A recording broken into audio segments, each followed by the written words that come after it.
Iran America యుద్ధం వల్ల ప్రపంచానికి సెగ తగులుతోంది. సీజ్ ఫైర్ అమల్లో ఉన్న హార్మూజ్ పై పట్టు సాధించేందుకు రెండు దేశాలు ప్రయత్నిస్తున్నాయి.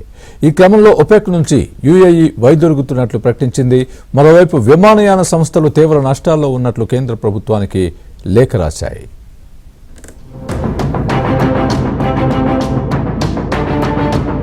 కాల్పుల విరమణ ఒప్పందంపై ఇరాన్ అమెరికా మధ్య చర్చలు కొలికి రాకపోవడంతో ప్రపంచవ్యాప్తంగా ముడి చమురుకు కష్టాలు కొనసాగుతున్నాయి. నిన్నటి వరకు $109 ఉన్న బ్రెంట్ క్రూడ్ ఆయిల్ ధర ఇప్పుడు $110కు చేరింది. ఈ నేపథ్యంలో గల్ఫ్ దేశమైన యునైటెడ్ అరబ్ ఎమిరేట్స్ సంచలన నిర్ణయాన్ని ప్రకటించింది.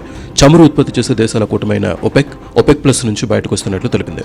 మే 1 నుంచి ఈ నిర్ణయం అమల్లోకి రానుంది. చమురు ఎగుమతి దేశాల కూటమికి దానికి నాయకత్వం వహిస్తున్న సౌదీ అరేబియాకు ఇది అతిపెద్ద దెబ్బగా విశ్లేషకులు పేర్కొంటున్నారు. భౌగోళిక ఉద్రిక్తతలు, ఉత్పత్తి పెంపు విషయంలో తలెత్తిన అంతర్గత కలహాల నేపథ్యంలో యుఏఈ ఈ నిర్ణయం తీసుకున్నట్టు తెలుస్తోంది.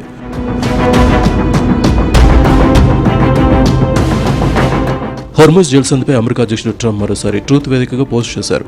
ఇరాన్ ఇప్పటికే సమాచారాన్ని అందించిందని, త్వరలో ఓపెన్ చేస్తామంటూ ప్రకటించారు. ప్రస్తుతం ఇరాన్లో నాయకత్వ లోపం కొట్టొచ్చినట్టు కనబడుతోందంటూ పోస్టులో పేర్కొన్నారు.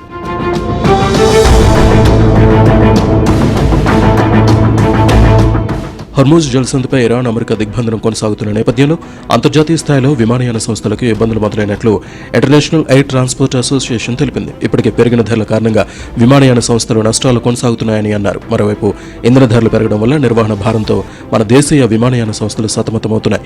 ప్రభుత్వ సహాయం కోసం ఫెడరేషన్ ఆఫ్ ఇండియన్ ఎయిర్లైన్స్ సంస్థలు కేంద్రానికి లేఖ రాశాయి. విమానయాన సంస్థలను ఆదుకోవాలంటూ లేఖలో పేర్కొన్నాయి. కేంద్రం నుంచి ఎలాంటి సాయం అందకపోతే అసాధ్యమని విమానయాన సంస్థలు చెబుతున్నాయి.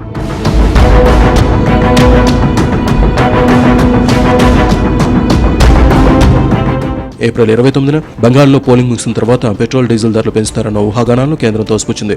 పెట్రోల్ డీజిల్ ధరలు పెంచే ప్రణాళికలు ప్రభుత్వానికి లేవని పెట్రోలియం శాఖ జాయింట్ సెక్రటరీ సుజాత శర్మ తెలిపారు. ప్రజలకు ఇబ్బంది లేకుండా పెట్రోల్ బంకుల్లో డీజిల్, పెట్రోల్ ను అందుబాటులో ఉంచుతున్నామని స్పష్టం చేశారు. Petrol price after April 1st, I must say that there is no proposal for increase of the prices. ATF prices, again, you know that there has been a staggered increase. And whenever the decision is taken, we will inform you about that also. Iran America ఎలాంటి షరతులు లేకుండా వెంటనే Hormuz జలసంధిని open చేయాలని Saudi Arabia మంత్రి demand చేశారు. ఇక Iran నౌకలపై America ఆంక్షలు విధించిన నేపథ్యంలో చాబహార్ పోర్టులో భారీగా ఓడలు నిలిచిపోయాయి. ఇరాన్ నుంచి ముడి చమురు కొనుగోలు చేసే చైనాపై సైతం ఆంక్షలు విధించింది అమెరికా. ఇదిలా ఉంటే ఇరాన్ కు గూఢచార్యం చేస్తున్న 4 వ్యక్తులను బహ్రెయిన్ అధికారులు బహిరంగంగా ఉరితీశారు.